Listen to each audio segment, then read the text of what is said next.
Thank you, everyone, for coming to ISKCON of Silicon Valley. It has been a great pleasure to welcome back for his annual tour through ISKCON of Silicon Valley, His Grace Sri Mukunda Datta Prabhu. Please give him a warm welcome.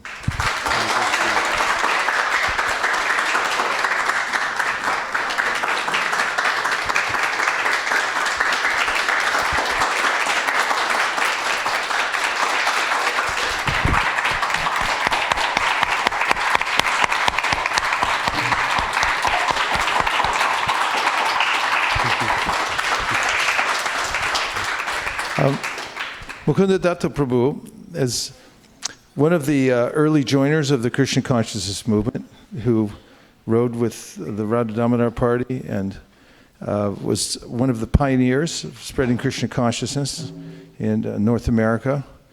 He also later on distinguished himself academically in focusing on study of Sanskrit and other related topics, and going deeply within the Vedic Shastras, particularly Srimad Bhagavatam and other Goswami literatures, for which he was a BBT editor, has been a BBT editor, continues, hopefully, to be a BBT editor for many years to come, for books such as the Laghu Bhagavatamrita by Rupa Goswami and other classics. There are very few people qualified on the Earth planet today that both know the philosophy of Krishna consciousness, are in the Sampradaya, and also are expert enough to edit Sanskrit, and what to speak of write original commentary, which he does as well. So he's been on an extensive tour, seemingly tirelessly traveling from one place to the next. So we're very fortunate to have him here for the next several days. So we welcome everyone to take full advantage of his learned and very devotional association. And one more time, Sri Mukunda Datta Prabhu, please.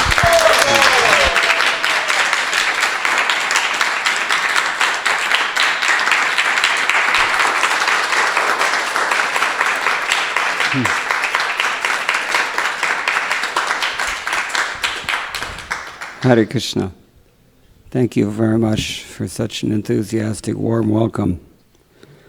I was just appreciating the beauty of this garland, and I thought I was trying to consider whether the garland is more beautiful or whether Vaisheshika Prabhu's heart is more beautiful. I think Vaisheshika's heart is more beautiful because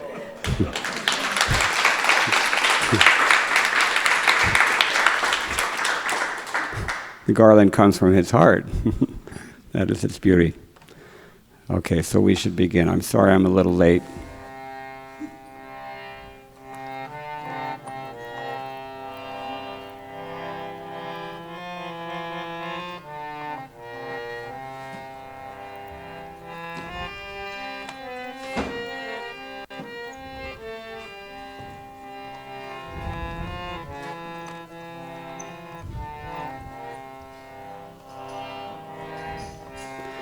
Jai Radha Madhava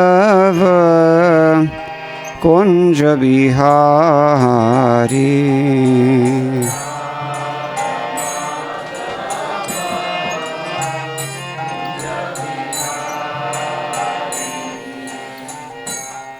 Radha Madhava Kunja Bihari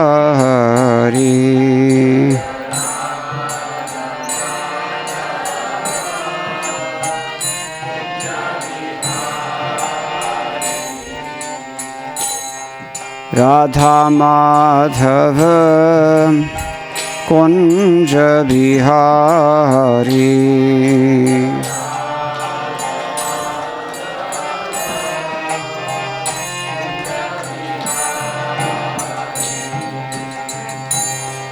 Radha Madhava Kunja Bihari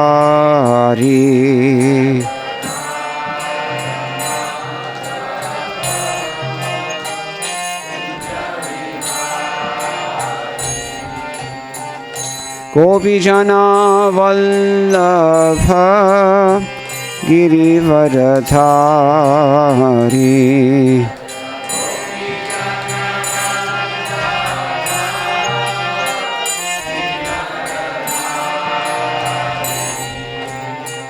गोपीजना Vallabh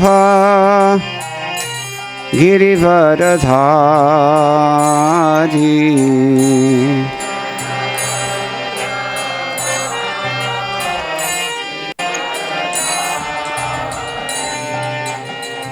गोपीजना Vallabh Girivardhari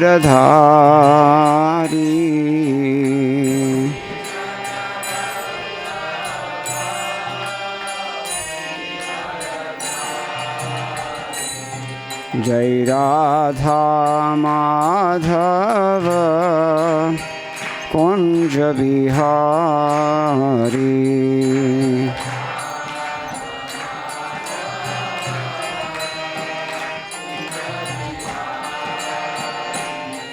जय राधा माधव कुंज बिहारी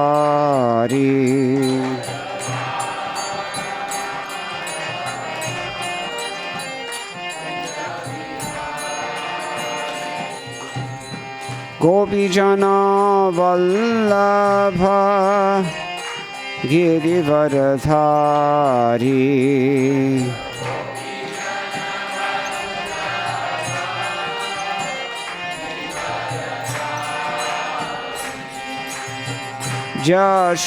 यशोदानन्दन व्रज जनरञ्जन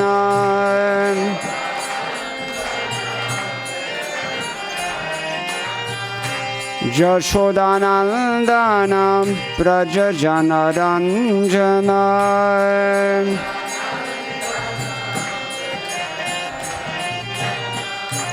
यशोदानन्दन व्रज जनरञ्जन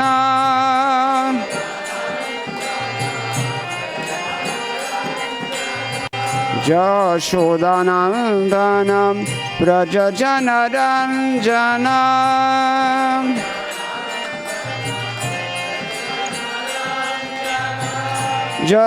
यशोदानन्दन व्रज जनरञ्जन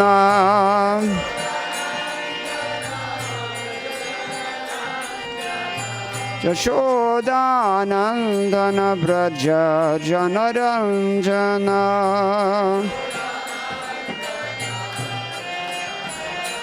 यमुनातीर वनचारी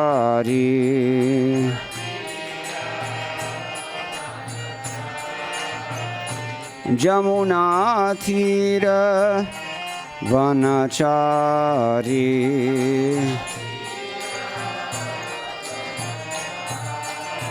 जय जय राधा माधव कुंज बिहारी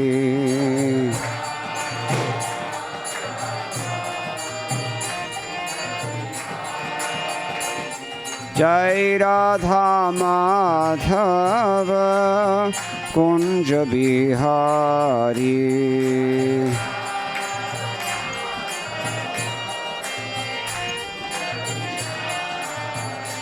जय जय राधा माधव कुंज बिहारी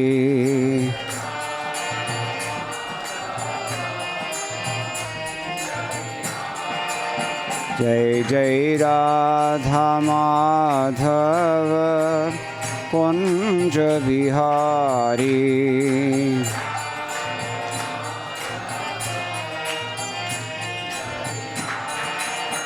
जय जय Radha Madhav Kunj Bihari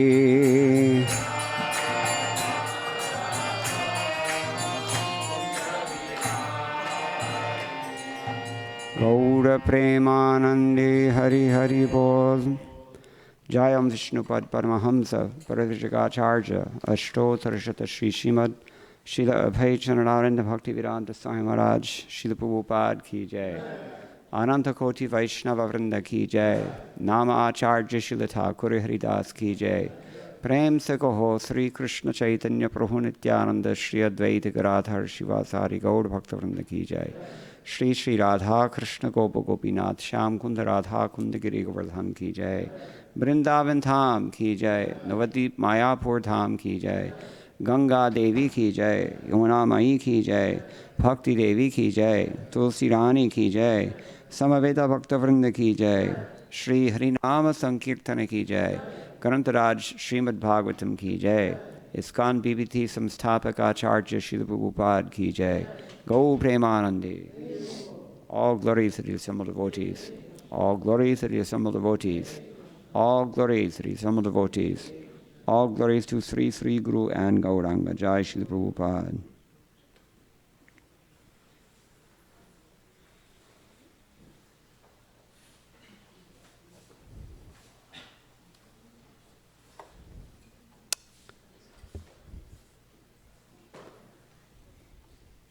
Yeah, I don't need it.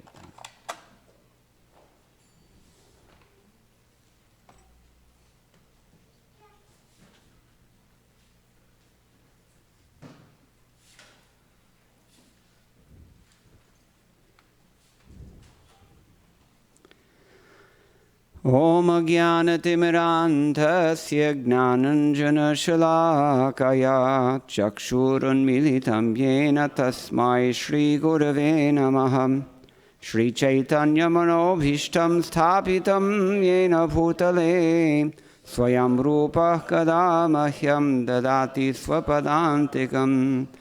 वन्देऽहं श्रीगुरोः श्रीयुतपदकमलं श्रीगुरोन् वैष्णवांश्च श्रीरूपं साग्रजातं सहगणरघुनाथन्वितं तं सजीवं साद्वैतं सावधूतं परिजनसहितं कृष्णचैतन्यदेवं श्रीराधाकृष्णपादान् सहगणललिता श्रीविशाखान्वितांश्च। हे कृष्णकरुणा सिन्धो दीनबन्धो जगत्पते गोपेश गोपिकान्त राधाकान्त नमोऽस्तु ते। तप्तकाञ्चन गौराङ्गी राधे वृन्दावनेश्वरी वृषभानुसुते देवी प्रणमामि हरिप्रिये। वाञ्छाकल्पतरुभ्यश्च कृपासिन्धुभ्य एव च पतितानां पावनेभ्यो वैष्णवेभ्यो नमो नमः। जय श्री कृष्ण चैतन्य प्रभो नित्यानंद श्री अद्वैत गदाधर श्रीवासादि गौड़ भक्तवृंद। हरे Krishna Krishna Krishna Hare Hare Hare Ram Ram Ram Hare Hare. We've been talking about the importance of developing our faith. We've defined faith. Last night we discussed particularly from Srimad Bhagavatam, Canto 1, Chapter 2, text number 16. Shushrusho Sharadhanasya Vasudeva Katharuchi Syan Mahat Sevaya Vipra Punyatirthana Shevanat. And we heard that one awakens a taste for hearing about Vasudeva by associating with devotees, and particularly by hearing in the company of pure devotees, devotees who are, according to Sridhar Swami, Nishpapasya Mahat Seva. This is his commentary. Someone who is freed from all vice, something Srila Prabhupada's translation reflects. And we heard that even a little bit of association with such devotees will, the opportunity to serve those devotees will automatically arise. And from serving of devotees like that, we develop our taste. Srila Jiva Goswami, in his commentary on that text, has also quoted from the third canto of the Srimad Bhagavatam, chapter 25, text 25, in which Kapila Dev tells his mother, Devahuti, Satam prasangan mama virya samvido bhavanti hrit karna rasayana katha tajjoshanadashvabavarga vartmani shraddharatir bhaktir anukramishyati. That means, the spiritually powerful message of Godhead can be properly discussed only in a society of devotees, and it is greatly pleasing to hear in that association. If one hears from devotees, the way of transcendental experience quickly opens, and gradually one attains firm faith that in due course develops into attraction and devotion. I'm quoting from Srila Prabhupada's translation of this verse as it's quoted by Srila Krishna Das Kaviraj Goswami in his Chaitanya Charitamrita. This is Adi Leela chapter 1, and the text is number 60. There Srila Prabhupada has written in his commentary, this verse appears in Srimad Bhagavatam 3.25.25, where Kapila Dev replies to the questions of his mother Devahuti about the process of devotional service. As one advances in devotional activities, the process becomes progressively clearer and more encouraging. Unless one gets this spiritual encouragement by following the instructions of the spiritual master, it is not possible to make advancement. Therefore, one's development of a taste for executing these instructions is the test of one's devotional service. Initially, one must develop confidence by hearing the science of devotion from a qualified spiritual master.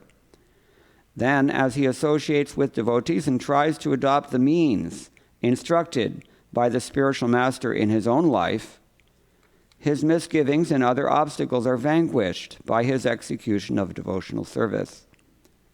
Strong attachment for the transcendental service of the Lord develops as he continues listening to the messages of Godhead.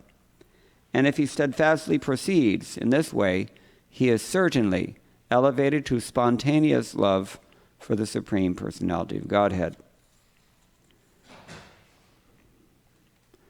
Sridhar Swami raised the question that if it's true that hearing about Krishna burns up our karmic reactions and destroys our sinful mentality by gradually hearing, then what do we do if we don't have a taste for hearing? And he says that this verse in the Srimad Bhagavatam first canto, Shushrusho Sharadhanasya, is the answer to that question.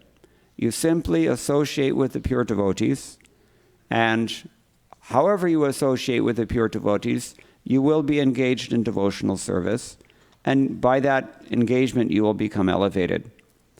Now in today's verse, following this line, Sridhar Swami has mentioned, Satsangasya bhaktiyangatam utpadayati satameti. He says this verse in order to establish the fact that major element of bhakti is satsanga, association with devotees. Sanatana Goswami likewise says, Etad vivaranam cha Shri Mahanubhavaya Deve Rasarnave Kritamasti Eva. The only way that we are situated in the ocean of bhakti rasa is by the grace of Mahanubhavas, great souls. In this description, nothing is relevant here. In all the stages of bhakti that we've heard so far, nothing is relevant without the association of devotees. What stages have we heard in today's verse? Is it on the board? I'm not sure. 3:25:25. If it's on the board, that would be good, because we're referring to the text. Satam prasangan mama virya samvido bhavanti hrit karna rasayana katha chad joshanadashu apavarga varshmani shraddharatir bhaktir anukrameshyati. So there are 3 stages mentioned here. Only 3 stages. Shraddha, Rati, and Bhakti. But we know that this list has been expanded in Bhakti Rasamrita Sindhu by Srila Rupa Goswami. And how many stages does he give there in those verses? Adau Shraddha Tata Sadhu Sangat Bhajana Kriya Ityadi. Anybody know these verses? How many stages? 9 stages. Now, the same list is further expanded by Srila Vishwanath Chakravarti Thakur in his commentary on Srimad Bhagavatam, Canto 1, Chapter 2, text number 21. He gives 14 stages there. So, there's a lot of overlap here, obviously, and there's a lot of unpacking to do of these three words in the last line: Shraddha, Rati, and Bhakti. So we'll look at every word in the verse, in fact, just to get a better sense of what we're being told here. So first thing, Satam. Who are these Satam? Satam Prasangat, from the association of those who are Sat. Who are these people? Sat. What is Satam? Have we heard Satam in another famous verse from Srimad Bhagavatam? Satam. How about Sukhrit Satam? Ringing any bells? Yes. Nashta Praishu Abhadreshu Nityam Bhagavata Sevaya Bhagavati Uttama Shlokir Bhaktir Bhavati Naishiki. That's one. Also, Shrinvatam Sukata Krishna Punya Shravana Kirtana Hridayantas Tohya Bhadrani Vidhunoti. Kiska. Surit Satam. Yes. So when we hear honestly, sincerely, try to understand, that we discussed last night, Jiva Goswami discussed. When we come into the association of devotees, we notice these devotees are having very, very involved discussions, spontaneous discussions amongst themselves about Krishna consciousness. They're really into this. What are they experiencing? What are they talking about? Maybe I should hear something also. This is the point. This is the beginning of faith. Comes about by that association with Satam, real devotees. So Sat, Vishwanath Chakravarti Thakur, he has glossed the term Punya Tirtha. Wherever you heard this, Punya Tirtha, Nishevanat. By serving the Punya Tirthas, he says Punya Tirtha means Sadguru, bona fide spiritual master. And Sridhar Swami likewise says Punya Tirtha means Nishpapasya Mahat, great soul who is freed from sin. When we hear Krishna consciousness in that kind of association, then it has a certain effect. And the effect establishes us within the ocean of Bhakti Rasa. Srila Prabhupada said we should become like deep water fish. We're in the ocean already. What kind of ocean are we in? The ocean of material existence. Here we have the Pacific Ocean nearby, everybody can appreciate. If you're out in the middle of the Pacific Ocean, especially if you're Indian and don't swim, it's not going to be very easy. Your only hope is that you can maybe survive by clinging to the 300-mile wide plastic garbage island that's rotating in the Pacific Ocean right now. Maybe that will save you. But otherwise, it's not very easy. So we're in the ocean anyway, and we have to be in the ocean because actually we're a fish. That's the thing, aquatics. So what kind of ocean do we want to swim in instead of the ocean of material existence? Bhakti Rasa Arnava, the ocean of Bhakti Rasa. And Prabhupada said we should be deep water fish. Have you seen pelicans here? You must have seen. They little fishies who are curious and want to see what it's like up in this salubrious warm water near the surface of the ocean. They're in a very vulnerable position because these flying, predator birds with very sharp eyesight are flying over the Pacific Ocean just looking for little fishies like that they can swoop down and scoop up. The pelicans have a big pouch in their beak and they scoop up fish and just swallow them like that. Never knew what hit them. I was in Mauritius once taking a japa walk. Here we don't have dog catchers in America anymore. We used to have dog catchers. Everybody knows what a dog catcher is? The guys, they drive around the city streets in a truck, and they've got a big kind of a net sort of thing with a handle on it that if they see some stray dog, they just whoom, like that and scoop him up and throw him in the truck. So I saw this happen. One little dog is just wandering down the street minding his own business, and suddenly this truck swoops by him, and before he could even realize what was going on, he was already in the back of the truck. He probably never knew what hit him. And then he goes to the pound and who knows what happens. So we're like that, actually. In this ocean of material existence, anything can happen anytime. We heard last night some examples of that. So death can come anytime. And believe it or not, there are things worse than death. Some things that you wouldn't want to. I mean, just like if there's a nuclear war, we never know. You know, maybe it's better to be at ground zero, isn't it? Because otherwise, you know, you may end up with 2 heads and green skin or something like that. You're glowing for 6 months afterwards. All right, so anyway, the ocean of material existence is very unsafe place. There are predators swimming all around us. They will swallow us up at any point. Better to be a deep water fish swimming in the Bhakti Rasarnava Sindhu. But we've heard already from Sanatana Goswami, there's only one way to be situated in that Bhakti Rasarnava. What is it? Mahanubhava Kripa, the mercy of great souls. So Vishwanath Chakravarti Thakur therefore says, Sadhu Sangataha Eva Bhagavati Manoratim Vahati Ityatra Kramamaha Satamiti. In this verse, he says, Kapila Deva is explaining the different stages that allow us to flow towards the ultimate goal of attachment, mental attachment or emotional attachment to the Supreme Personality of Godhead. And the main thing that he says here is sadhu sangataha eva. It's affected only by sadhu sangha. So why does he use the word vahati? What does the word vahati mean? It means the same thing in Sanskrit as it does in Hindi. Vahati. Dhara vahati, no? Yes. So means we're floating like a current. Kapila Deva elsewhere in this 3rd canto has already explained that in devotional service, we flow, and we're flowing towards the ocean. What is that ocean? Bhakti Rasamrita ocean. How does it flow? It flows through stages. Kramam aha. He explains these stages. Ado, in the beginning there's faith, then we have sadhu sangha. From sadhu sangha, anartha nivritti. Bhajana kriya. The process of bhajana begins. What is that process? 9-fold process. We hear about Krishna, we chant about Krishna, we remember Krishna, we offer obeisances, we pray, we worship, etc., etc. All these things. And from this bhajana kriya, we undergo a process of purification. Anartha nivritti. That's very important, so bookmark that. We'll talk more about it in a moment.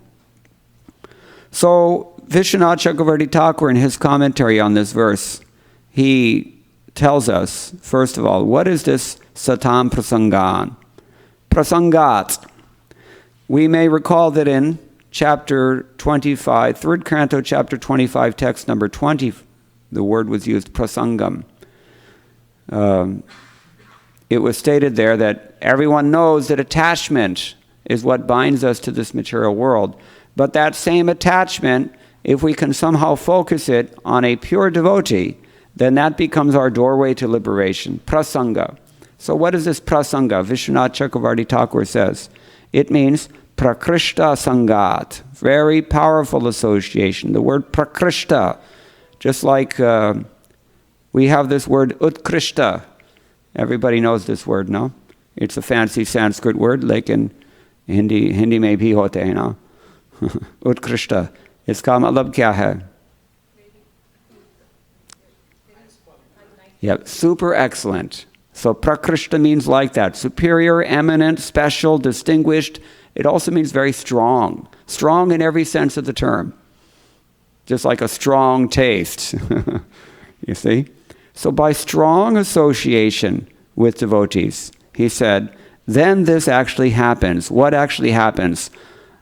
Satam prasangan mama virya samvido bhavanti hrit karna rasayana katha. The topics about me, they develop this medicinal characteristic. First of all, mama virya samvit. How has it been described? Mama virya samvit. Virya Sridhar Swami says, or Vishwanath Chakravarti Thakur says, means man mahatmyam, my glories. Sridhar Swami and Sanatan Goswami both say it means samyag vigvedanam. You understand directly, you directly perceive the glory of the Supreme Personality of Godhead. It's one thing to hear about these things theoretically, it's another thing to directly experience them and to realize them through direct perception. Just like one of my godbrothers in Vrindavan gave a very graphic example. When we talk about death all the time in Krishna consciousness, right? But it's one thing to talk about death and it's another thing to experience death. It's like you can talk about electrocution in a classroom, but if you hold a fork into a socket, then that's a very different experience, isn't it? Because then you directly experience what does it mean to be electrocuted. It's a very galvanizing experience. You won't forget it. So this is what is meant by samyag vidvedanam. Virya samvida. Understanding, how am I great? Srila Prabhupada used to say, Virya, you can say loosely translated, it means Krishna's greatness or his majesty, his power, heroism, courage, etc. So Srila Prabhupada used to say, everybody says God is great, Allahu Akbar. So, but how is he great? Then when you ask people, okay, how is God great? Tell me about it. Then they suddenly go blank because they actually don't know. So this is not ideal. Really, the thing should be pratyakshavāgamam dharmyam, as Krishna says in chapter 9 of Bhagavad Gita, should be directly experienced by the devotee. So when we associate with devotees who have directly experienced this, these devotees are called prakrishta sangha, very special, advanced devotees, distinguished devotees. Then these topics, katha, they become hrit karna rasayana. What does rasayana mean? In medicine, usually it's translated as elixir. Does anybody know what an elixir is? It's like a sweet syrup that's actually intended to deliver an active ingredient that is maybe not so palatable. But like cough syrup, when the kids are sick, we give them this sweet cough syrup and they like that. No kid will refuse sweet cough syrup. But actually it's intended to deliver some medicine at the same time. And this Krishna Katha is like that. Bhavanti hrit karna rasayana katha. It acts as a medicine, although it's very pleasing. Sridhar Swami has glossed the word here, sukhada. Sanatan Goswami has also told us, sukhada, it's very pleasing. Vishwanath Chakravarti Thakur has a different take on it, which we'll look at in a minute. But the point is that it's medicinal as well as very pleasing. How is it pleasing to the heart and to the ear both? Bhavanti hrit karna rasayana. Karna means ear, hrit means heart. How is it pleasing to the ear? Nobody's ever relished the poetry of Srimad Bhagavatam? It's very beautiful. It's simple, direct, pratyaksha. You can directly experience that. Very beautiful to hear. And hrit rasayana. It's very pleasing to the heart because you recognize that this is true. And it answers your questions, and it encourages you. And it enlivens you that there is a God, and that he's my supreme friend, he's the supreme controller, he's the supreme enjoyer. So these things happen only in the association of pure devotees. Vishwanath Chakravarti Thakur, in his commentary on this verse, points this out. If we are associating with aprakrishta sangha, association that is not so advanced, then we are engaged in bhajana kriya, but we may not go beyond that. But if we associate with prakrishta sangha, and if we hear Krishna consciousness from this association, then this actually transpires, that we go beyond anartha nivriti, beyond bhajana kriya through anartha nivriti, and then we actually get the ruchi. So this is the active ingredient, so to speak. Well, let's put it this way. The active ingredient of this rasayana is the realization, the purity, the pure devotion of the pure devotee, the advanced devotee. This is a very special thing to consider. So Jiva Goswami comments here. He says, Rasayanadvena prathamam ruchis tatrapi patito dharanadi charita shravanena shraddha vishvas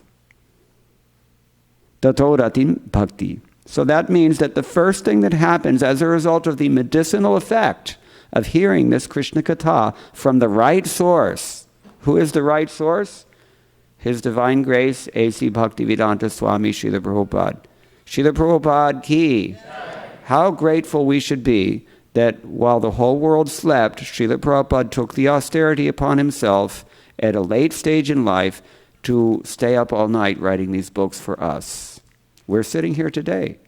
That proves that he was writing for us. How grateful we should be for that. So when we can hear from such a pure devotee, I mean, this means a lot to me personally because I mentioned this last night. I read many editions of Bhagavad Gita before I came to read Srila Prabhupada's edition. And I frankly, I had some doubt in my mind, why is his edition called As It Is? What about the other editions? Seems a little presumptuous. But then I read it, and I realized that actually I didn't understand all those other editions of Bhagavad Gita because the publishers also didn't understand them. Because they were not paramparagat, evam parampara praptam. So Srila Prabhupada presented Bhagavad Gita for us in this way, and we're so fortunate because by hearing Rasayanadvena pratamam ruchis tatrapi patito dharanadi charitra shavanena shraddha vishvasa hasyat. In the beginning, we have some initial attraction. Maybe the attraction is less that it's pleasing to the heart and more that it's pleasing to the ear, whatever the attraction may be. Sometimes people, they hear the kirtan on Harinam Sankirtana. Tomorrow night, there's Harinam Sankirtana. Harinam Sankirtana ki jai. So sometimes people just take it as pretty music. And they like to dance with the devotees. Oh, these people are fun. That's all they know. But it's a start. That begins their devotional creeper. And because Rasayanadvena, this is the point, with that initial taste, they're established in some degree of bhajan. And that bhajan will purify them. And he says, when we hear of the Lord's character and activities of delivering those who are fallen, then that establishes faith within our hearts, Shraddha. Jiva Goswami very consistently glosses the term Shraddha as Vishvasa, trust, confidence. We believe that, yes, if the Lord has elevated so many other fallen people, then certainly the Lord can also elevate me. This faith is established in the heart. And on the basis of that faith, if we go on trying to cultivate this taste, whatever taste we have, shadow taste or genuine taste, whatever it may be, if we cultivate that through service to a pure devotee, then eventually it comes to tato rati bhakti. It becomes rati, which here means bhakti. Now we have some more to say about that in a moment, but this is the point. These things, bhaktehe purvapara. He says these things are preliminary to real prema bhakti. These things have to be there. So that's an important thing. All right, so then the second half of the verse, tad joshanat. What does Josh mean? Josh. That's in Hindi. This is Sanskrit. This word is jush. The dhatu in Sanskrit is jush, means satisfaction, approval, pleasure, liking, choosing. These are all the meanings of the word joshana. So but that's not what Srila Prabhupada says in his translation. Let's see if he's given it a different way here, because this is CC. Here Prabhupada says, from proper cultivation, and I know from memory that in the Bhagavatam Prabhupada also translates it as cultivation. So Srila Prabhupada is giving a little different interpretation to the term. From cultivation, from that tad joshanat, from that cultivation, what happens? Ashu apavarga vartmani. Ashu means quickly. What does Srila Prabhupada say in his translation? Here, this is CC, he says, quickly. In the Bhagavatam, Srila Prabhupada says both things. He says both quickly and gradually. I think, in the purport he says one thing, in the word-for-word synonyms he says another thing. How do we reconcile this? How can ashu mean quickly and gradually at the same time? They're antonyms. Who has an explanation for this? Huh? It's constant. Constant? Yeah, that's what I'm saying. Okay, yes, you have some? Gradually, it's constantly, gradually. Slow is smooth and smooth is fast. I can't hear you.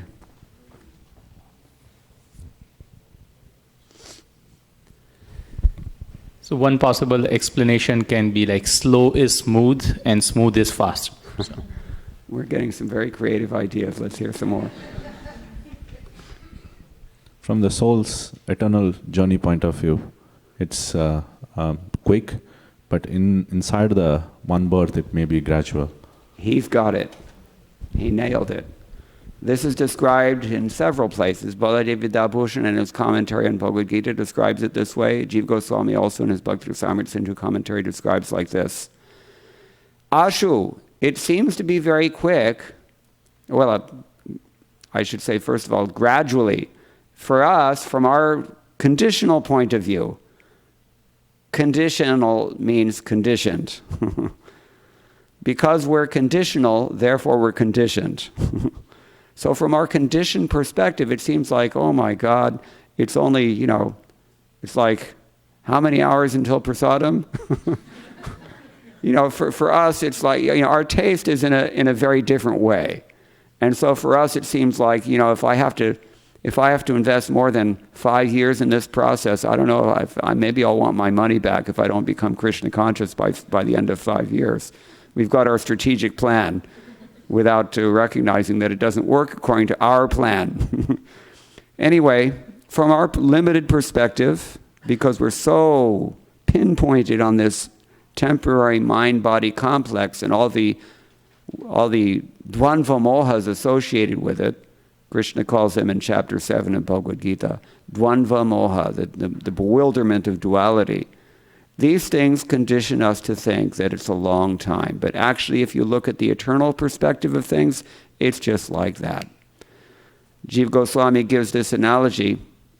If you stack 100 pond leaves and you push a needle through those pond leaves, in India we have big long needles, they make garlands.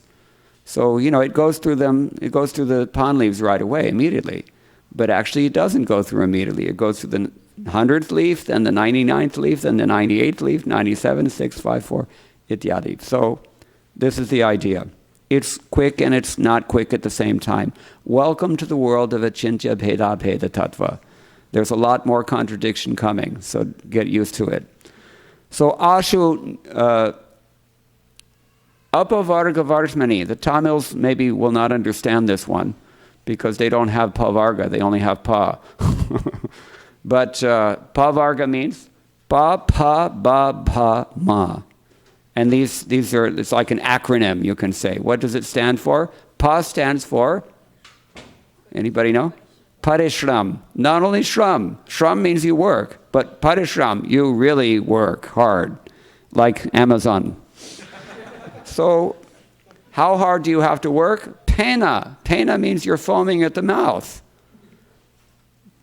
Like the horses, when they used to have horses, now it's all electric stuff and motor cabs and everything. We used to take Tanga from Mathura Junction to Vrindavan, and halfway the horses have to stop because they're already exhausted. They're foaming at the mouth. They require water. So pena, we're also working so hard that we're foaming at the mouth.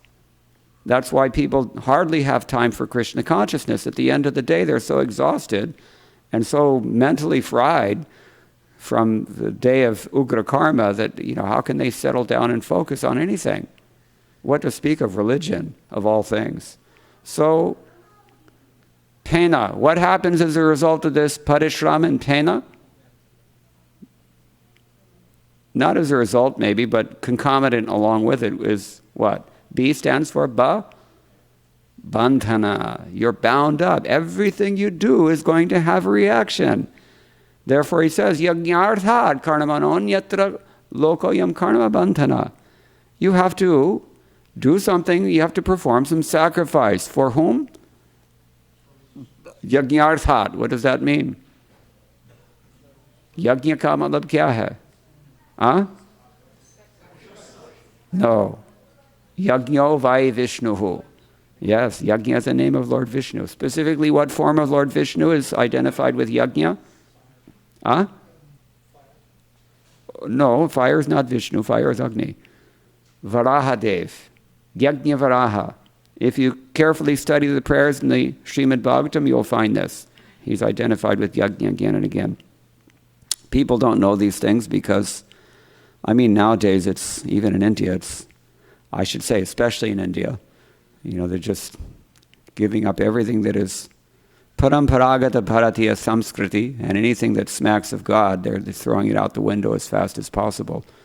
But used to be that in Madhya Pradesh, many people were worshipping Varahadev very enthusiastically, kind of like nowadays in Andhra Pradesh and Telangana, we get what kind of temples?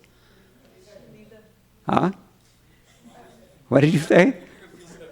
Visa Balaji. No. Chilakuru aside. So, no. Narasingha. I'm talking real temples, not...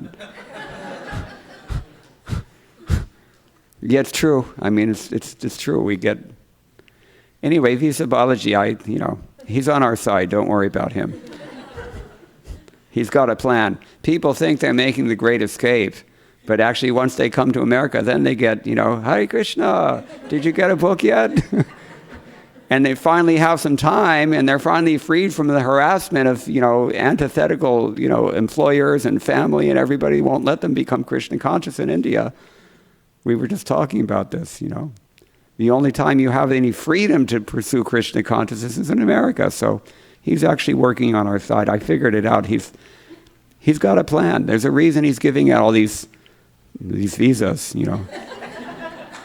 Aajkal Telugu ka akramana chal raha hai, no? Aisa lagta hai. Anyway, so the point is that, how do we get on this point? Yajna Varaha. So, you have to do something for Vishnu. Otherwise, whatever you do, it's going to have a particular reaction, and you have to come back and enjoy or suffer that reaction. Hopefully, if you're doing something pious, that's not too bad. You'll get something pleasing. But, it's not so much piety going on nowadays. Frankly speaking, it's quite visible. Every year I spend the winter in Tamil Nadu, and every year I see more and more that the kinds of radical sea change that changed North India, the whole character of North Indian culture 500 years ago, that's now going on in South India. You can see it. I just came back from Guruvayur a few months ago, and from Coimbatore to Thrissur, every 10 feet there's a masjid. All the signs are in Arabic. Even the billboards are showing Muslim families with Muslim dress, Arabic. You can't find a temple anymore. Forget about it's gone. It's like tropical Dubai or something. So everything is becoming increasingly, if not godless, but materialistic at any rate. So this is all bondage, bandhana, karmic reactions. In that association, what is your future going to be? Do you know? When are you going to die? Once the big door slams shut, you can't make any more choices. Jabalaga me tapana vyapai tabalaga kari hari seva. While you can, take advantage of this human form of life and use it in such a way that you get elevated, not bound up. So parishram, pena, bandhana, tab, bhaya, bhiti. It's fearful because you don't know what the next thing is going to happen. Anything can happen, and you don't know what it is. About 30 years ago in Dallas, Texas, one of our congregational life members, he was watching television with us at home. His family had gone to bed, maybe 10 o'clock at night. He was watching television. I hope he was watching Mahabharata. It was big in those days. So then somebody knocks at the door.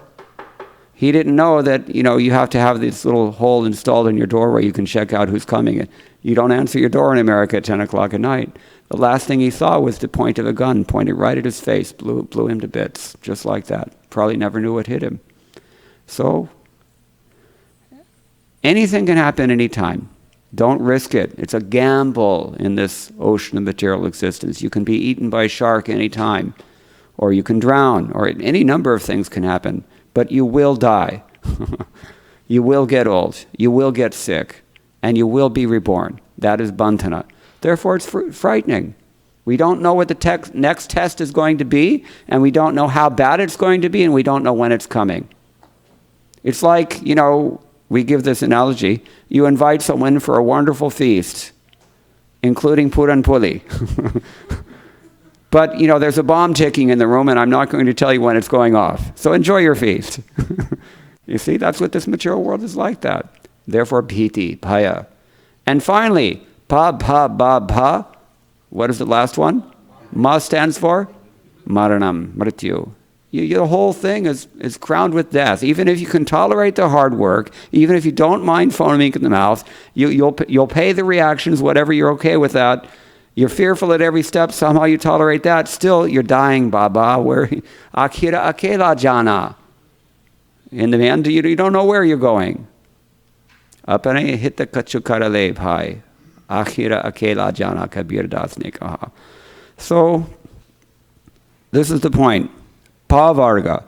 But by hearing in good association with pure devotees, cultivating a taste for Krishna Katha, and by appreciating this wonderful Krishna Katha, then very quickly, even if it's gradual, it's still very quick, we are placed on the path of apavarga. Apavarga means the opposite of pavarga. In other words, Sridhar Swami says, apavarga means avidyanivritti, that process that dispels ignorance.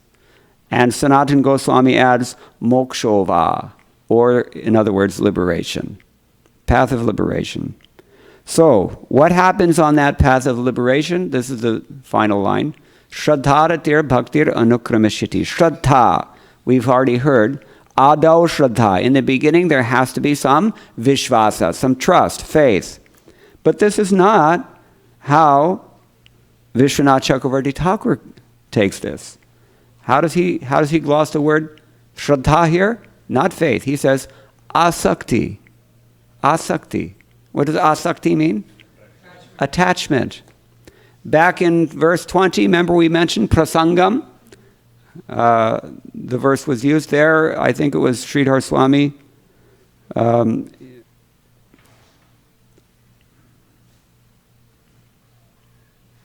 He glossed the word prasanga as atyantasakti.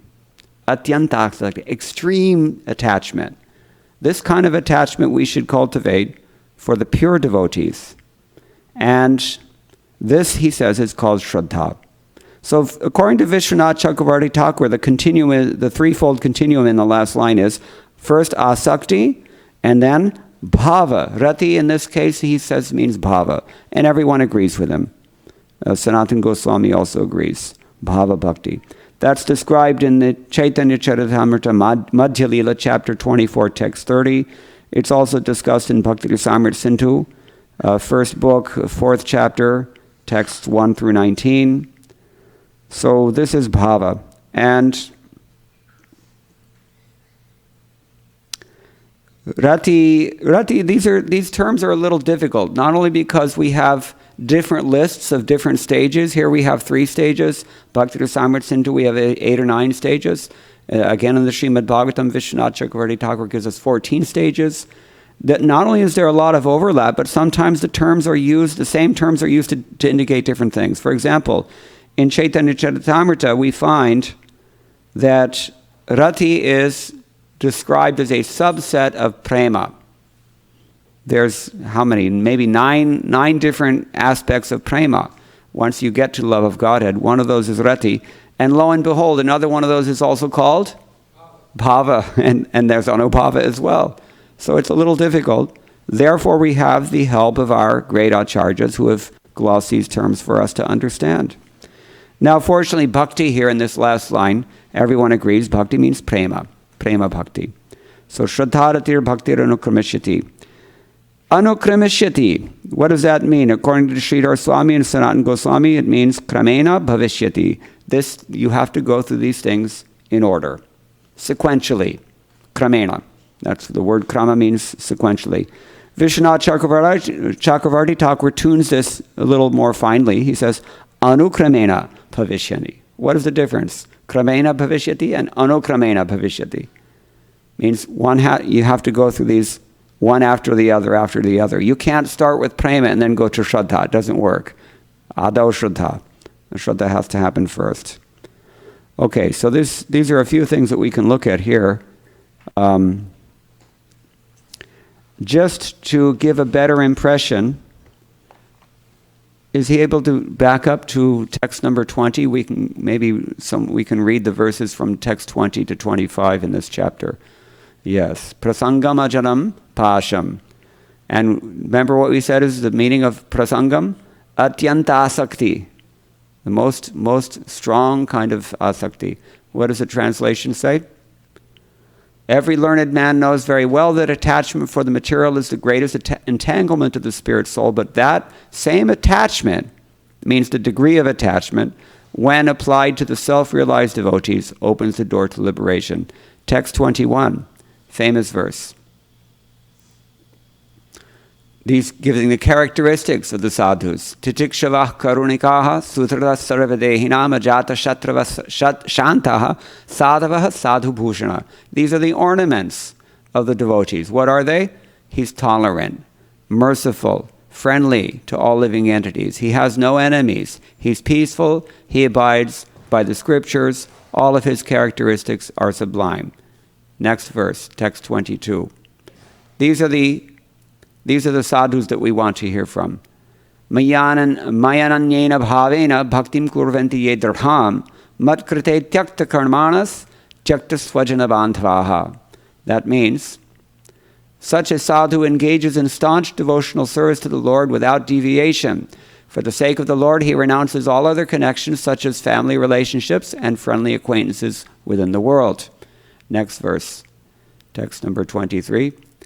Mat ashraya katha marshtaha shrinvanti kathayanti cha tapanti vividhastapa naitan madgata chetasa. Have we heard this word before? Madgata chetasa? Huh? It's one of the seed verses of Bhagavad Gita, very important verse. Also, matchitta is another phrase Krishna uses at least twice in Bhagavad Gita. Engaged constantly in chanting and hearing about me, the Supreme Personality of Godhead, the sadhus do not suffer from material miseries because they are always filled with thoughts of my pastimes and activities. Madgata chetasa. And text 24.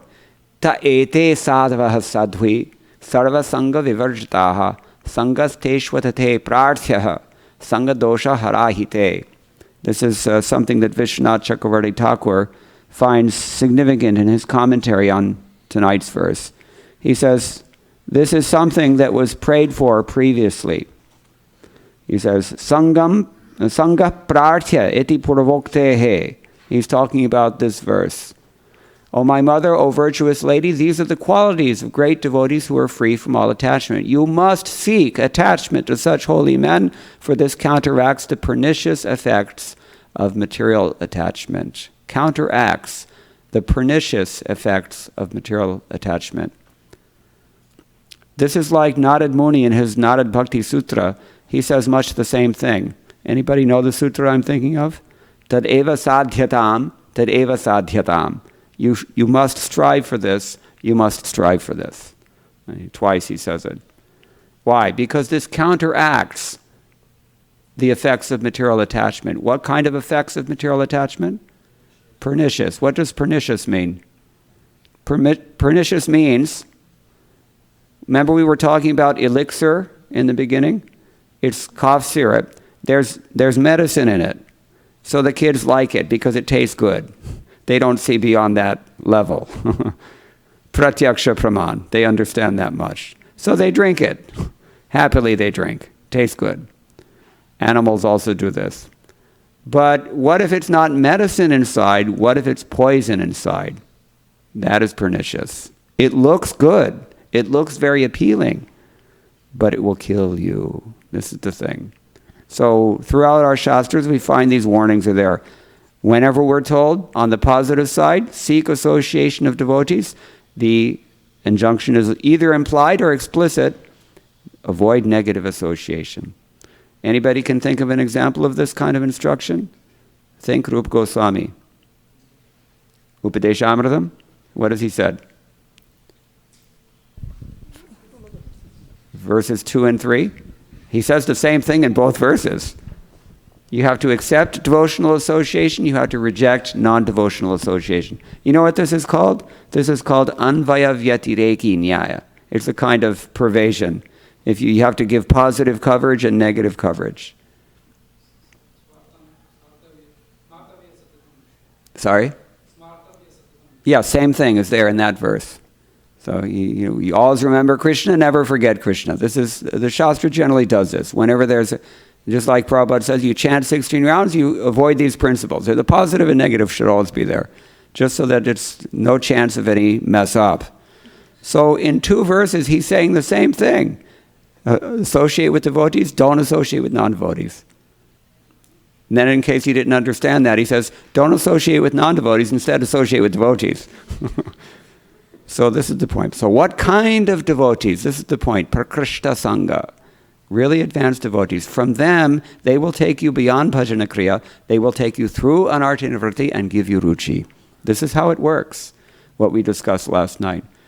Vasudeva Katharushi, Syan Mahat Sevaya Vipra. We discussed last night also. Mahat Seva means either you serve those who are Mahat or you do service that is itself Mahat. Either way. You have to do something for these devotees will deliver you. Therefore, he's encouraging his mother, seek that association. All right, I should stop here. I don't know if we're over time, but we've been talking about an hour, so. Sorry? I have 45 minutes. More? Ayo.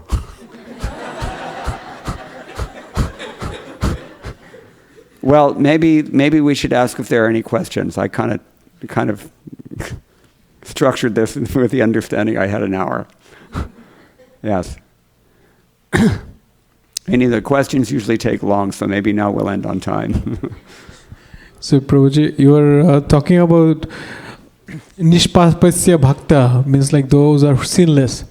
Yes. So if you actually follow the gradual process... I'm talking only because Sridhar Swami is talking. I'm just repeating. You're referencing from Sridhar Swami's commentary. And Srila Prabhupada's translation also reflects the same. What does he say? Devotees who are completely freed from all vice. Those are his words. So if you actually see the gradual development of devotional process, like Adu Shraddha, Tata Sadhu Sangha, Tata Bhajana Kriya, and then Anartha Nivritti. Mm-hmm. So when we actually cross Anartha Nivritti state, we should attain that platform of Nispapasya, yes. If I am not correct. Yes, well, no. I mean, Nishpapasya should happen before that. Otherwise, we don't get there. Okay. You cannot ignite wet wood. Anartha nivritti means, you have a tendency to do things that are materialistic, but not necessarily the tendency to do things that are absolutely sinful. That is a different thing. I mean, karma itself is an anartha. Attachment to karma. So what to speak of vikarma? We mentioned this last night.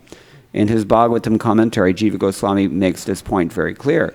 There is no such thing as vikarma yoga. So don't try to do it. You can't. You have to be situated in piety in order to perform bhakti yoga. But that piety itself is also an anartha that has to be transcended. Nistrai gunya bhava, he tells Arjuna in Bhagavad Gita. After taking such pains in 3 chapters, actually 5 chapters in the beginning of Bhagavad Gita, then Krishna finally tells Arjuna, forget everything. Just, try to get through all this. So it serves an important purpose, but it's still an anartha. Sometimes we hear this. So my next part of the question is like, we also see that, till Anartha Nivritti, we are in Kanishta stage. And then when we actually gradually develop to Ruchi, Nishtha and Asakti, Nishtha, Ruchi, Asakti, we go to the Madhyama stage. And then bhava, and prema is like higher stage, like where uttama stage. So when you are referring to aprakrishta sangha and prakrishta sangha, you are actually meaning like somebody who is in madhyama stage or kanishta stage or uttama stage. These terms don't apply to the srota. These apply to pravakta. We're talking about the speaker. The speaker should be prakrishta sangha, not the audience.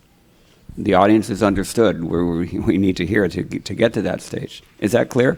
Yeah, my question is like you are talking about only the one who is situated in bhava and prema platform here in prakrishta sangha? Not necessarily, but it's a vague term. It's not well defined even in the commentaries. It means somebody who is excellent. He may be an excellent kanishta adhikari. He's exemplary. He can deliver those who are on that platform to the next stage. The point is that the faith has to be deeper. Sajati ashaya snigdha satu sangaswato vare. These conditions are met. They have to be met. If the person is deeper in their faith than we are, that's okay. But if we can't relate to the person, we can't take advantage of the depth of his faith. Because there's no, we can't relate. Sajati ahona. So, but if the person is only similar to us, but doesn't have deeper faith in our, then it's also pointless. Because, sadhu sangha doesn't mean you call everybody over to eat pakoras and watch the cricket match.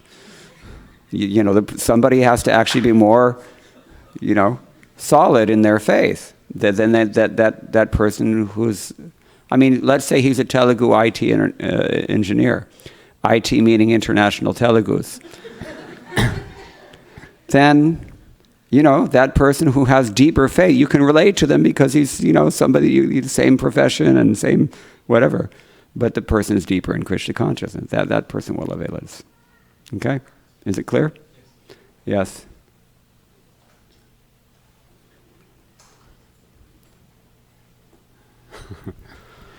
So Maharaj, this you said about the pernicious effects, yes. It goes away. Now, in the morning when we wake up and we do our chanting, the state of mind at that point of time, and when we go to work and come back in the evening, can clearly feel that state of mind doesn't exist.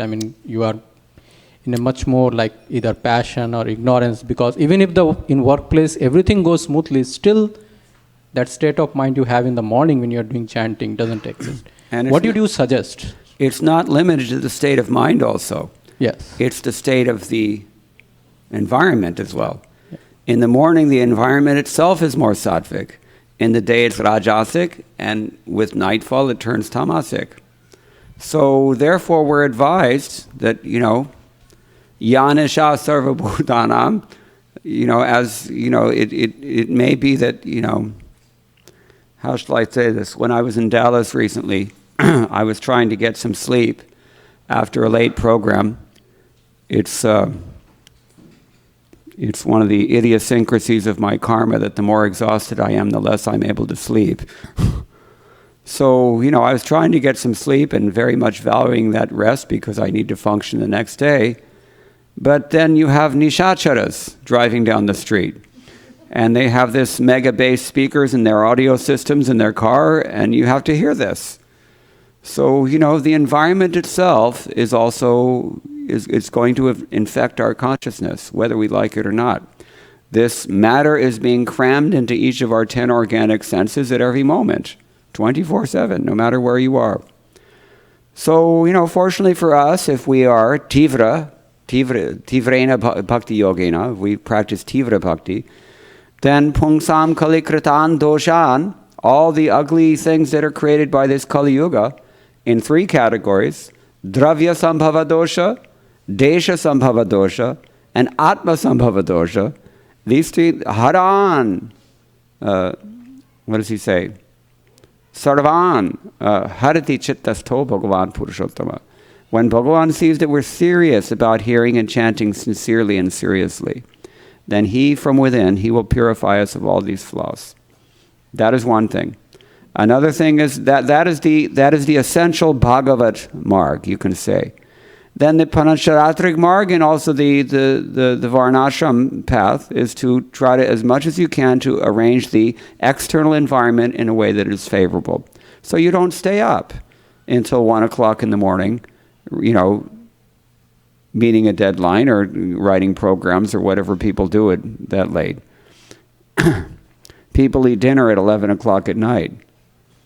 Very bad for your health even, what to speak of your spiritual life, because early to bed, early to rise makes a man healthy, wealthy, and wise.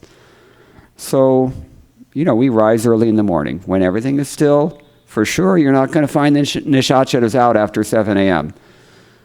So, that point is before sunrise especially.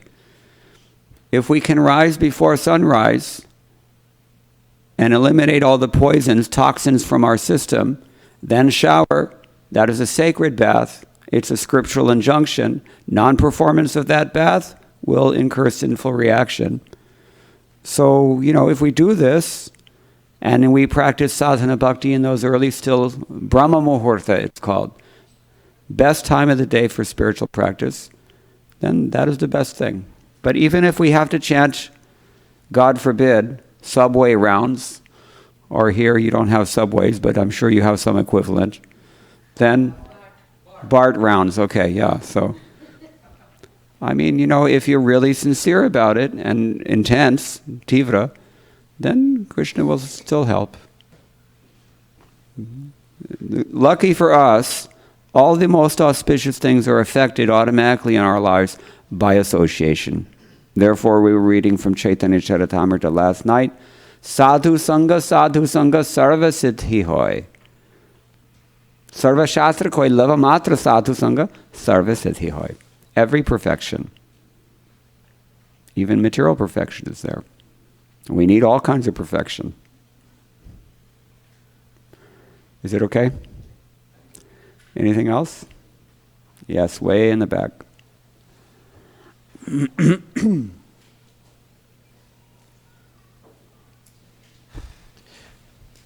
Krishna Prabhu.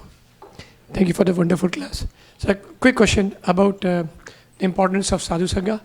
So I understand the need for it for Goshtadandis, but for Bhajanandis who are by default people who kind of sit in seclusion and do things, how would the devotee association come and play a part over there? Nobody can do bhajan. Sorry? None of us can do any bhajan. Bhajananandi is practically impossible. You need association. No.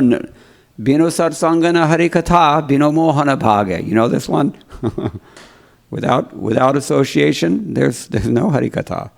This is the whole point of this verse. Even your bhajananandi, that's okay, but you need association. Yes, then to do your bhajan, you need association.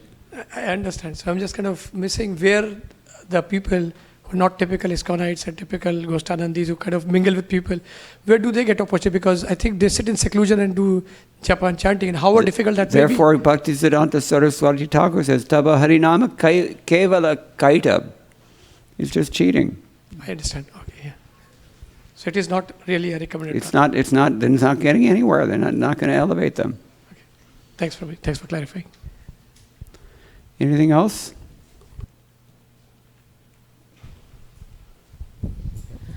Could you give us some tips on how do we move ahead from the stage of anartha nivritti? Because it does seem like you're attached to Krishna, you're attached to material things as well at the same point of time. So how do we really get rid of that? At a certain point, we should realize that either we get rid of the anarthas, or the anarthas get rid of us.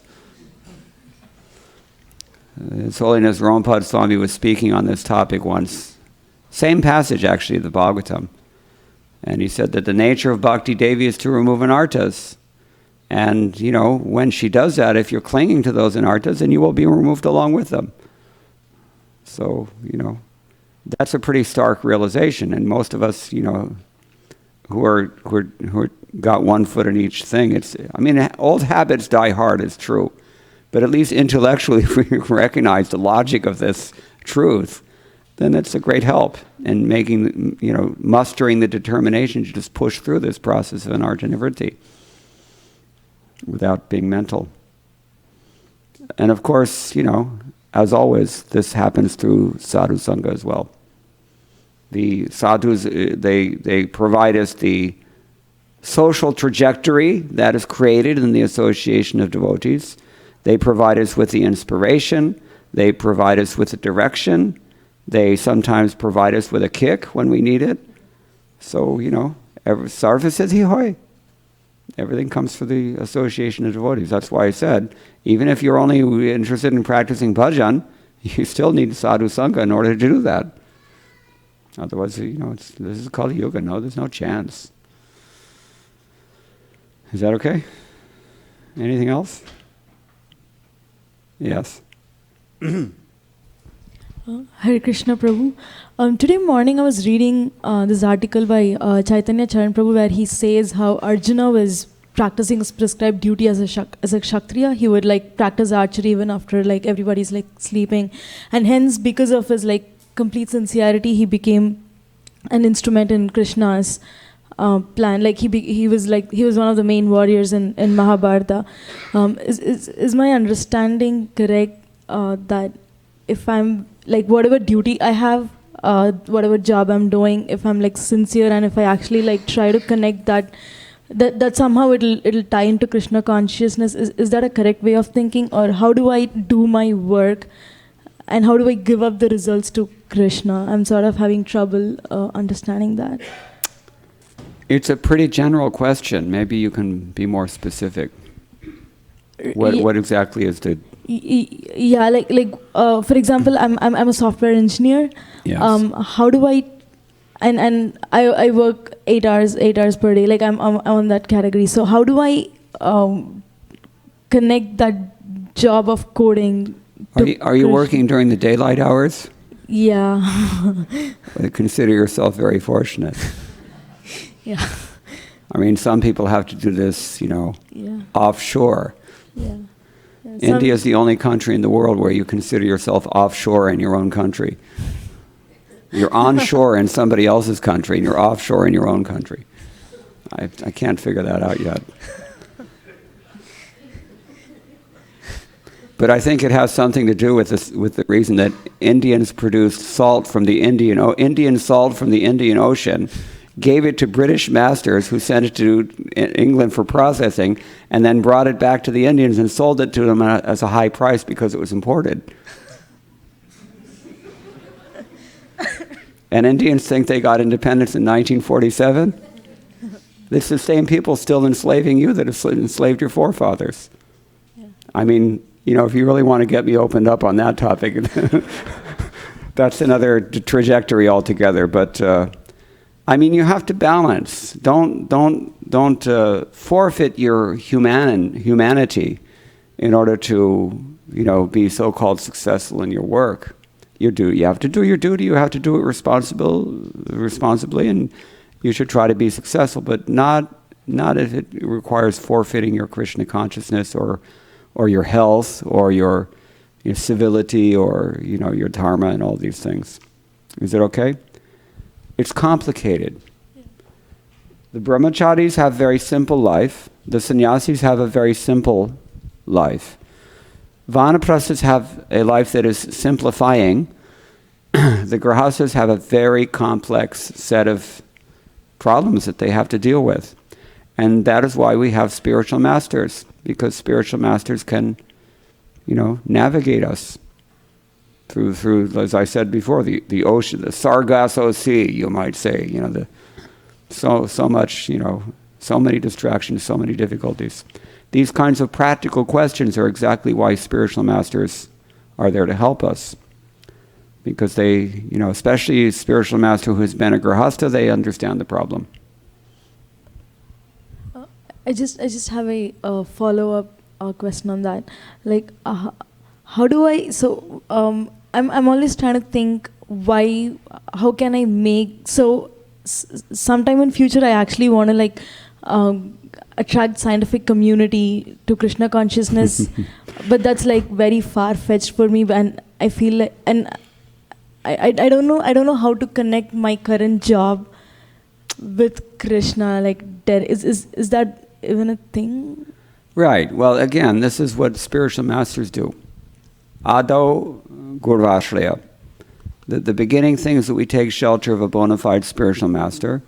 And then from that point on, it's very easy. You have only one thing to do. What is that? Follow instructions. Bus. You don't have to think too much. Right.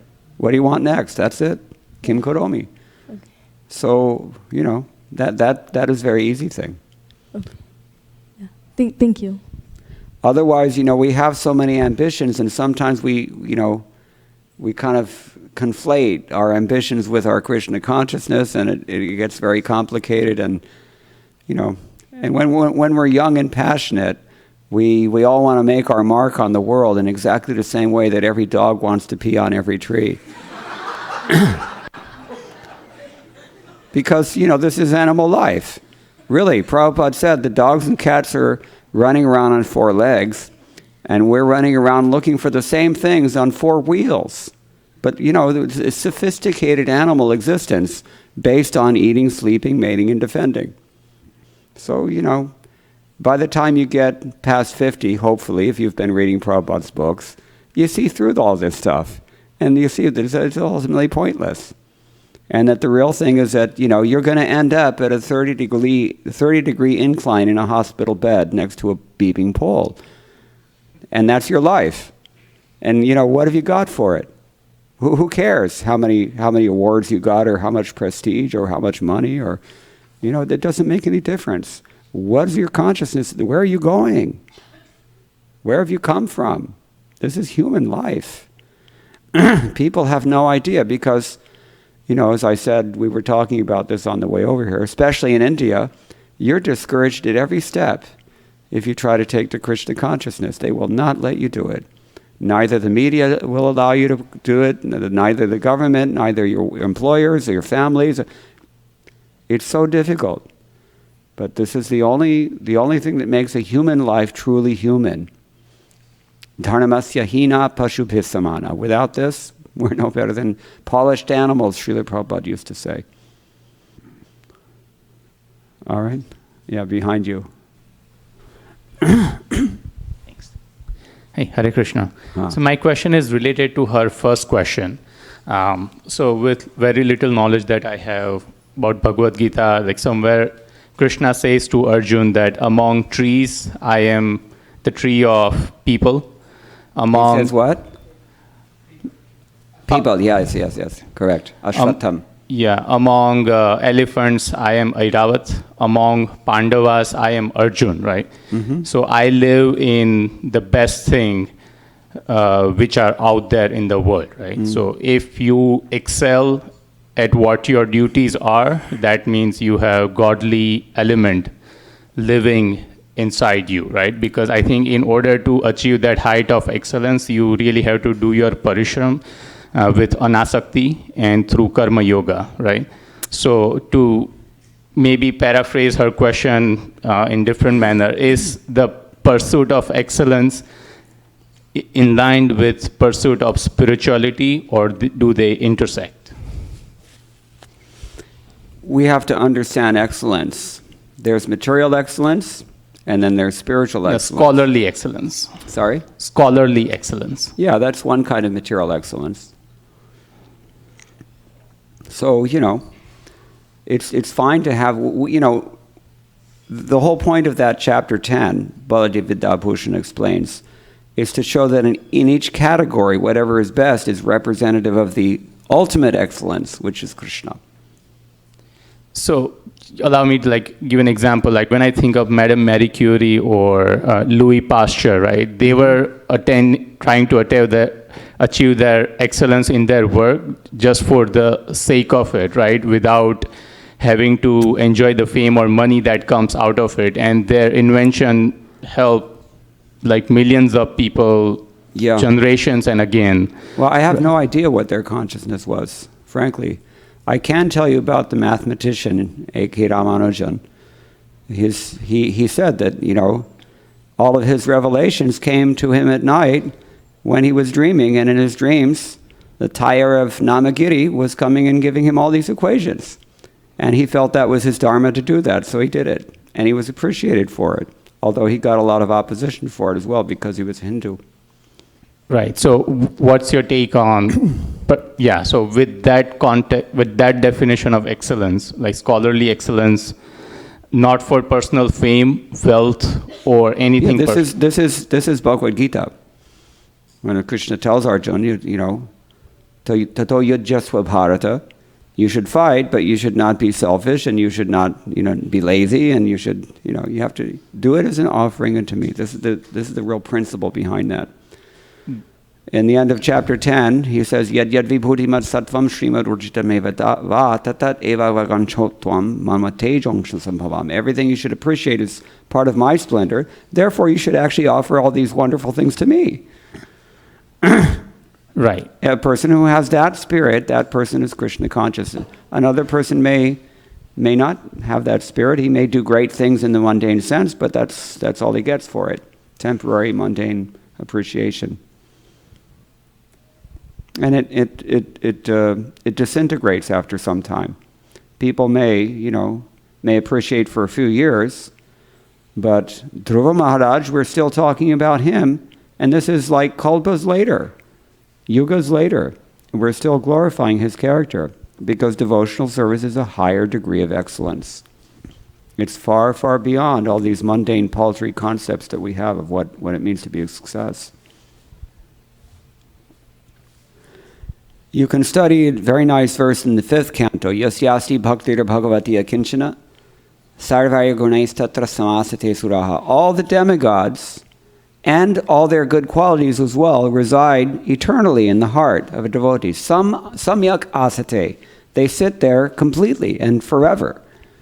That is the difference between the devotee's excellence and the excellence of the karmi who is just, the demigods are also administering that person's good qualities, but only for a certain time period. They clock in and they clock out. It's their job. They have to do it.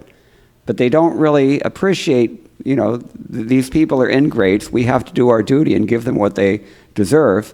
But actually, we'd rather associate with this sadhu over here because he's a great soul. The demigods want the association of the devotees. It's described in the commentaries on that verse. Because they appreciate, these people have really got it. They understand what's valuable in life. So, the devotee's opulence, that is eternal. Because his consciousness is love. Actually, even in the mundane sense, mundane success really means, from a scriptural point of view, dharma or karma. And in his Purva Mimamsa Sutras, the greatest acharya of the Purva Mimamsa or Karma Mimamsa school, Jaimiri Rishi, he says actually all these injunctions and all these fruits and all these results of karmic labor, it actually culminates in only one thing, and that is love. So you have both the karma and gyan, the schools of karma and the schools of gyan. They're pointing towards bhakti. The scriptures are also pointing towards bhakti. But it's really explicit only in these Bhagavad Gita, Srimad Bhagavatam. So a devotee has the greatest success. Is that okay? Yeah, thanks. There was another question here, no?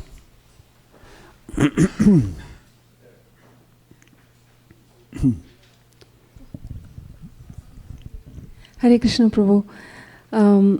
So how we read in the class, you summarized that association of pure devotees takes us beyond the bhajana kriya stage. Yes. But also when you explain her question, I realize how mostly 90% of our time is like animalistic tendencies. With that, the whole portion of the day goes like that. What do you dream about at night? This is the test, acid test. What are you dreaming about at night? That's what your head is full of. That will indicate what is the level of absorption, whether it's more material or more spiritual. Yeah. So in the whole week, not more than few hours of pure devotee association. So in modern context, how do we really take it? Let me interrupt you. This is too good to pass up. Yes. One of my godbrothers, in India, we have these little red boxes, and you put in the flash drive, and it plays all of Prabhupada's lectures. Do you have those here now? You probably have something close to it. So, one of my godbrothers, he says every waking moment of his day, unless he requires to concentrate his mind on some other task, he's listening to these lectures going. From the time he starts brushing his teeth, while he's getting dressed, while he's cooking, while he's driving, whatever he's doing, he's hearing from Srila Prabhupada. If you're so focused on this instruction, Guru Mukha Padma Vakuchite Te Koryaikya Arana Karyamani Asha, then you're gonna get in about 3 or 4 hours of association with Srila Prabhupada every day. Don't you think that association is going to have its effect? So, what are we doing? It's a question of whether we want to practice Tivra Bhakti or not. This is the meaning of Vyavasayatmika Buddhire Ekeha Kurunandana. If I answered your question, you haven't answered it yet. Yes, Prabhu, thank you very much. Yes. Oh, yeah. Okay. Somebody over here.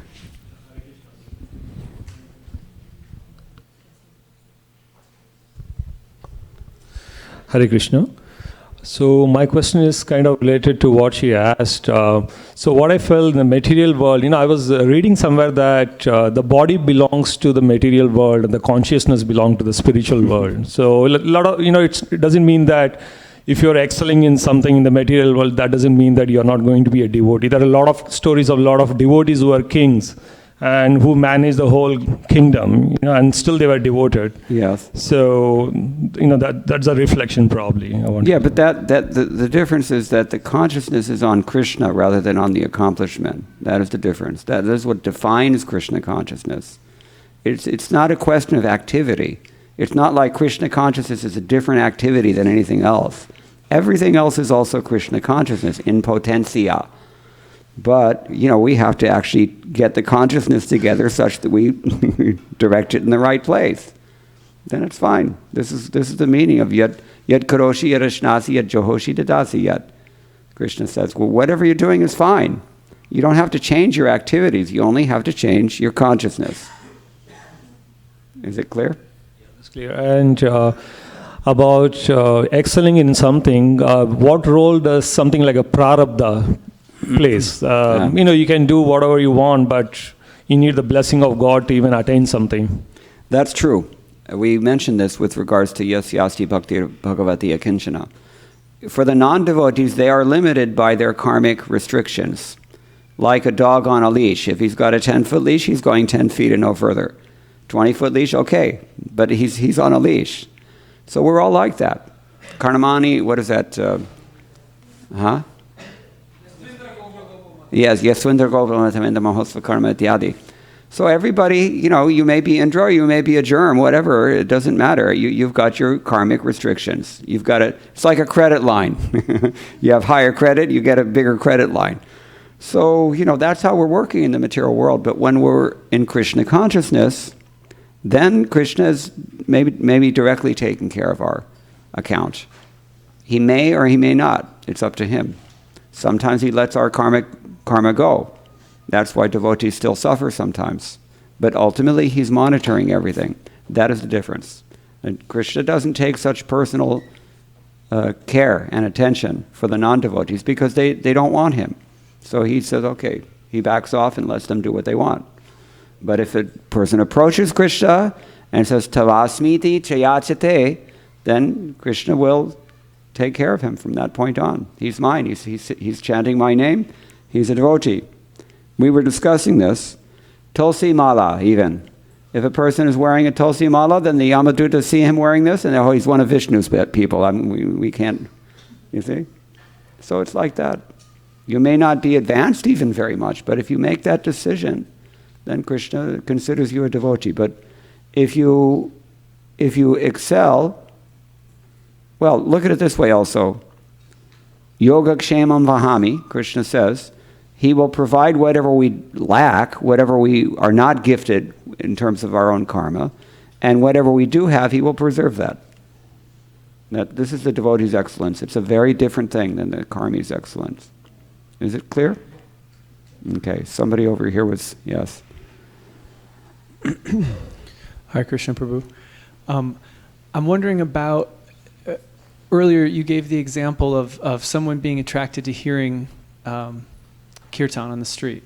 Yes. And this idea of not being able to take to bhakti without the mercy of the devotees. sometimes I struggle to reconcile the need to use our free will to turn to Krishna and the inability to do so without mercy, and how the two work together. And I was hoping you might address that. I'm not sure what your question is. How is it that how can we use our free will to turn to Krishna if we can't use our free will because we need mercy? No, you always have your free will. You don't require mercy for that. But if you want to take to bhakti, then you need mercy. So, the free will is let me hear what the devotees are saying. You exercise your volition in investing in sadhu sangha. Or even sometimes you don't exercise any volition, but the sadhu comes to you, and you get some sort of, something. You're engaged. On the basis of that little speck, you have begun your bhakti lata. So it ultimately it is mercy, actually, ultimately. But our free will is also there. Always we have our free will. Would it be correct to think that it's our free will is used in some way to receive the mercy, that we have to choose to receive it? Is that a way of thinking about it? Okay. Okay. Thank you. Sounds okay to me. Vaisheshika Prabhu, you have any?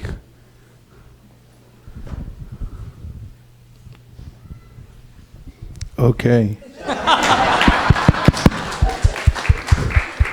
Seems like you're okay. All right, anything else? Way in the back. Hare Krishna Prabhu. So Krishna talks about direct perception, the 9th chapter. Yes. And knowledge gives the direct perception. So in some ways, the very fact that you're not your body, the knowledge gives you the right orientation to think about it. But I didn't catch that. The very knowledge that you are not the body, gives you the right orientation to think about it the right way. Yes. But where I usually struggle is your personal experiences feeds your perception.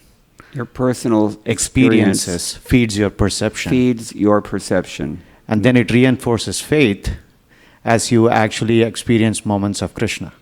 Yes, this is the idea. It's like Jiva Goswami said, we hear about how the Lord's character is such that he uplifts the fallen, and then we develop some faith. Well, I'm fallen, but he's uplifting so many fallen people, so maybe me too. And pardon my ignorance, this is where what I struggle is, what is a positive and what is a false positive? Because you don't want to hallucinate on something. The challenge is always it's a positive experience and you are actually building upon your faith based on the positive experience. But what you really don't want is hallucination actually feeding yourself. Sometimes it can be experienced that the things that really motivate us in Krishna consciousness in the beginning, maybe a decade later we look back and see that was all completely material. Is that what you're talking about? Well, the material aspect of it is, there is conviction that things are temporary. But where I actually struggle is this experience given to me to learn something? Yes. Or am I actually... there is some degree of subjectivity there, and that's why we have spiritual masters and sadhus to associate with. We should reveal our minds in confidence. We should inquire confidentially. And then, whatever our experience is, if we think that maybe Krishna is reciprocating in a certain way, then we have to assume that Krishna will speak through the mouths of the devotees who are sincere. And that is the safe process. Otherwise, it's like, there are so many people that, God told me to load this rifle and go in a public place and start blasting people.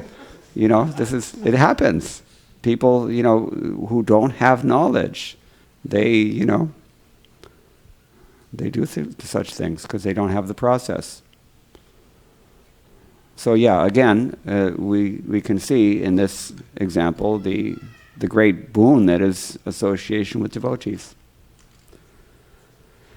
Okay, anything else? I don't know if we're ready to stop now.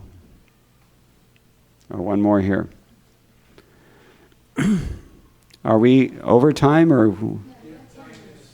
Oh, okay. So Prabhuji, I'm reading a translation from Bhagavad Gita. It's 12:16. A devotee who is not dependent on the ordinary course of activities, who is pure, expert, without cares, free from all pains, and who does not strive for some result is very dear to me. Now my question here is, when Krishna is saying ordinary course of activities, he is saying that they are not material activities, they are spiritual activities, and he is also mentioning they are expert. So this expertise is not material expertise, it's more on the spiritual side, or it could be material? Well, it's material when he's doing it for himself, and it's not material when he's doing it for Krishna. But the mechanics of Mahamaya and Yogamaya are identical. That's why people mistake Krishna as an ordinary being, because he looks like one. Yeah. And the devotees as well. Ihayasya harer dasya karmanamanasagira nikalashwa pivastu jivan muktas uchate. He may look like a pound shilling pence man, but what's happening inside you can't see. If his only purpose inside is to use his mind, his body, and his words in Krishna's service, then that person is liberated even while he's alive, even while he's living in this world. He may be working for Oracle or Amazon or whatever.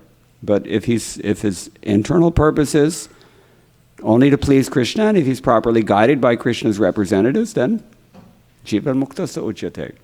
So here, who does not strive for some result, is that material result, the result for himself, that's what he's talking about? Yes. Okay.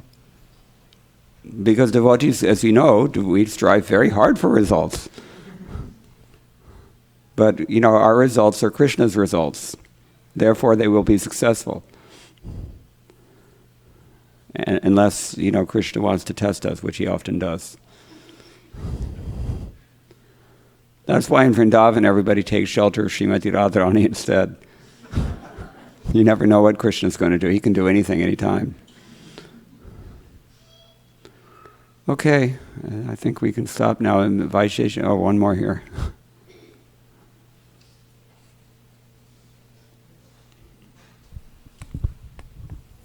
So Prabhu, this is a general question. How in Nectar of Devotion, the first symptom of devotional service that is explained is that one is relieved of distress. Yes. But then, Kunti prays to Krishna, she prays that, give me more problems, because problems means, so the devotee is asking for distress, but then the first symptom of devotional service is your distress will go away. So how do we reconcile? Smart question. Klesha Gni Shubhada Bhakti. These are the two excellences of sadhana bhakti only. What to speak of bhava bhakti, prema bhakti? They each have two excellences of their own.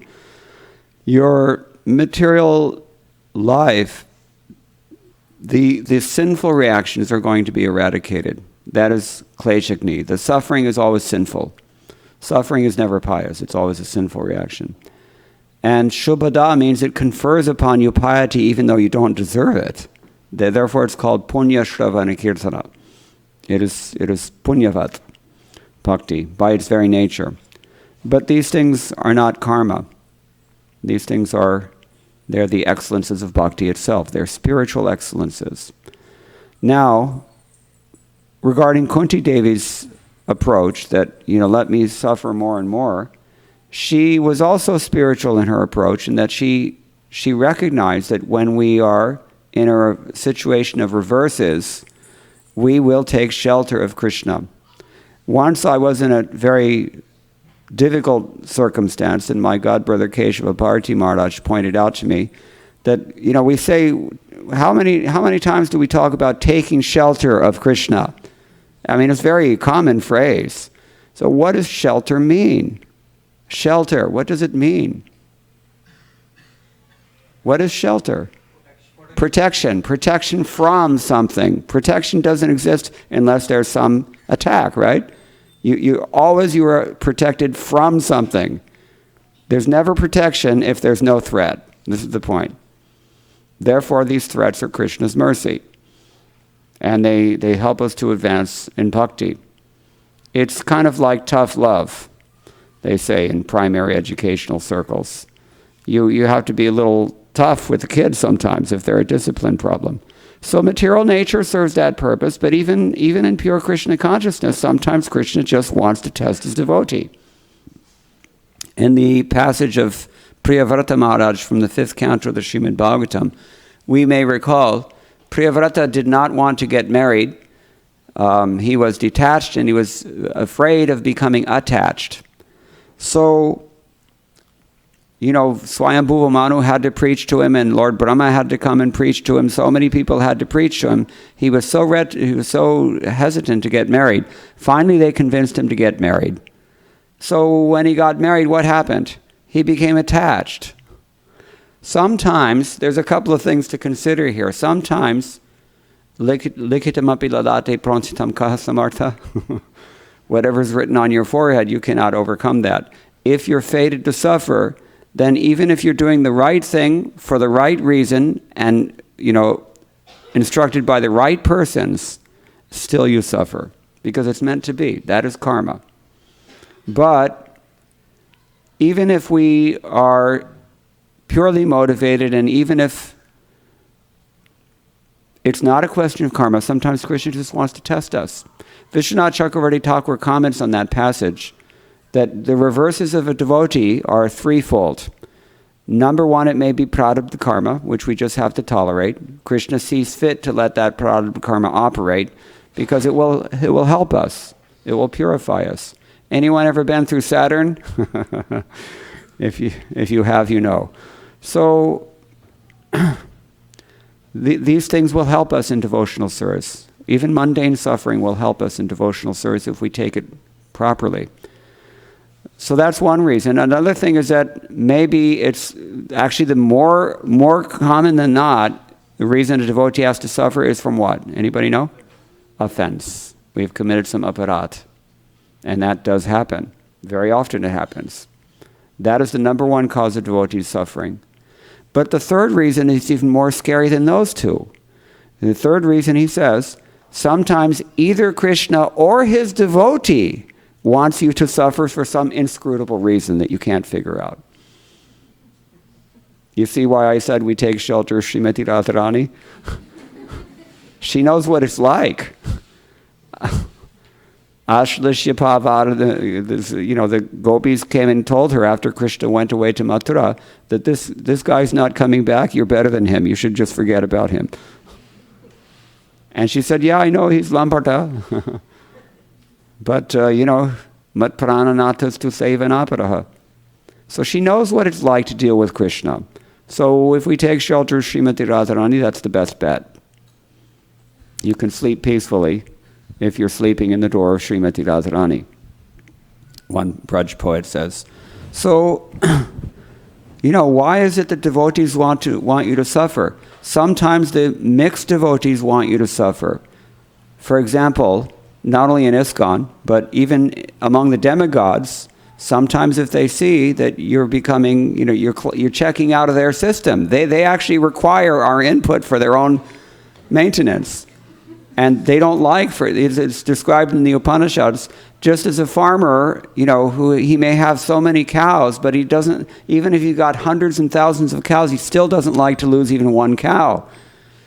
So, even though we're like mustard seeds in the cosmic scale of things, but, sometimes the demigods are very attached.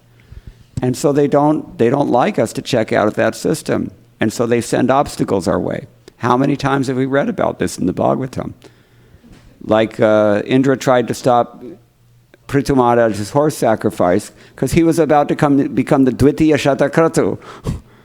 I'm the only Shatakratu. He should not be Shatakratu. So, or Krishna for his own reason. Just like Jatayu. Jatayu, what did he, it seems like he lost all around, right?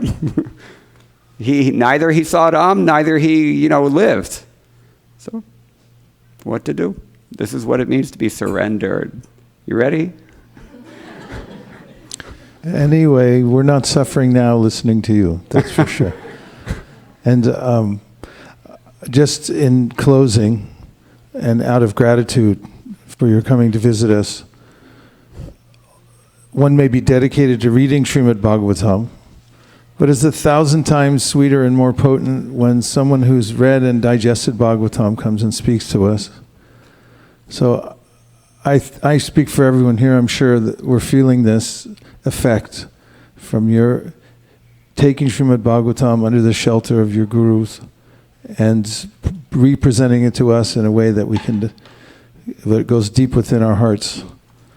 So we thank you very, very much for coming here to ISKCON of Silicon Valley. And we invite you now, if you would, since many of you may or may not know that Sri Mukunda Datta is one of the best kirtan singers in the world. If you would lead us in the Agora Arti here before Gauranga Mahaprabhu and the Panchatattva, we'd be deeply grateful. And speaking of gratitude, let's please thank His Grace Sri Mukunda Datta Prabhu. A little more.